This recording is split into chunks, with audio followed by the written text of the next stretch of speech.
ഉങ്ക പേരെന്നാ? സെമ്പകം. മകളുടെ പേര്? വല്ലി.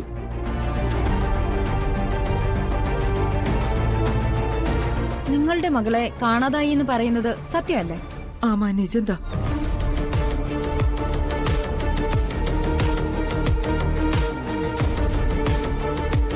യുവർ ഓണർ, ഈ നിൽക്കുന്ന ചെമ്പകത്തിന്റെ മകളാണ് അന്ന് കത്തിക്കരിഞ്ഞു പോയ ആ പെൺകുട്ടി. അങ്ങനെ ഒരു പെൺകുട്ടിയെ തന്റെ നിർദ്ദേശപ്രകാരം ആരും ചുട്ടുകൊന്നിട്ടില്ല എന്ന് ചന്ദ്രശേഖരൻ പറയുകയുണ്ടായി. അതുകൊണ്ട് തന്നെ ജയിലിൽ കഴിഞ്ഞിരുന്ന ചന്ദ്രശേഖരന്റെ കൂട്ടാളികളെ വീണ്ടും ഒരിക്കൽ കൂടി കോടതിയുടെ മുൻപിൽ പ്രസന്റ് ചെയ്യുകയാണ്.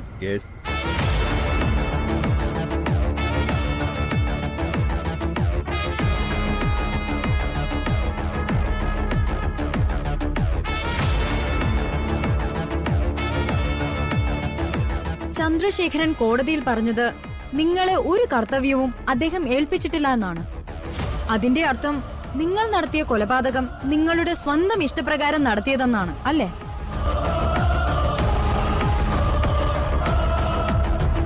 അതിൽ ചന്ദ്രശേഖരന് പങ്കില്ല, അല്ലേ? അത് തെറ്റാണ്. ഞങ്ങളോടൊരു പെൺകുട്ടിയെ തട്ടിക്കൊണ്ടുവരാൻ ചന്ദ്രശേഖരൻ പറഞ്ഞിരുന്നു.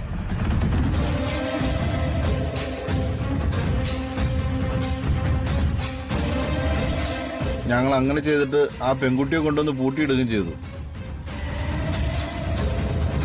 ആ പെൺകുട്ടി പ്രിയങ്കയല്ലേ? അതെ.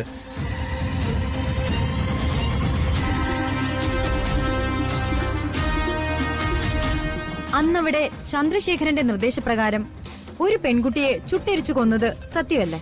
സത്യമാണ്.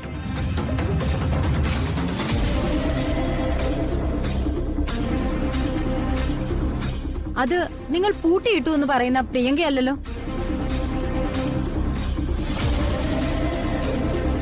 അല്ല, മറിച്ച് തൊട്ടടുത്തുള്ള നാടോടി സംഘത്തിലെ പെൺകുട്ടിയാണ്. അതെങ്ങനെ സംഭവിച്ചു? അതിനെക്കുറിച്ച് ഞങ്ങൾക്ക് അറിഞ്ഞൂടാ.